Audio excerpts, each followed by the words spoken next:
One of the great, I have a couple of experiences with AI that are really great.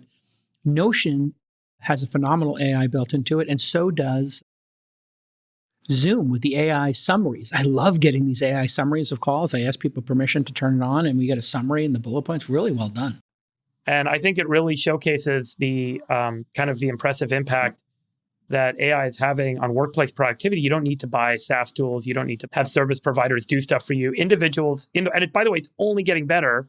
And you can kind of think to a point. I mean, the ability to just wake up in the morning and say, I want this app, and have it built for you. It is. And by the way, I'll just say it's like 70, 80% there. You still have to debug. You still have to have someone come in and help kind of get things into production. So there's still a little bit of work. Well, it's just like web pages, right? Going back to the architecture question. 2 months ago, and then go back to the architecture. 2 months ago it was 60% there, now it's 70 to 80. And you fast forward 12 months, and now you've got the architecture where the AI can run its own QA testing and debugging, and the AI can run its own kind of sales and UX, marketing, and its own UX of the application, and it can run everything. So you're basically going to say, I want this app to do this.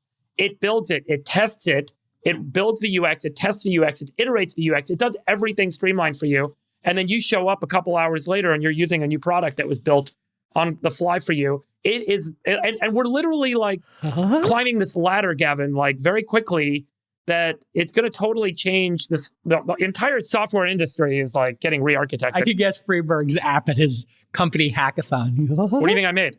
I made a vegan version of Yelp. Only profiles, all the vegan restaurants. I actually tried to make a CRM tool so that I wouldn't have to pay for CRM licenses. I tried 9 months ago to make a multiplayer. Shout out Mark Benioff. Whoa. Sorry, go ahead, Gavin. I tried 9 months ago to make a multiplayer app for Skyrim, which I was very excited about. Skyrim's a video game, but I do think I failed. Maybe I should give it another go.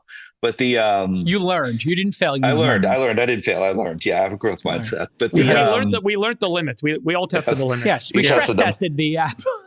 But I think next year, human language will be the dominant programming language. Totally.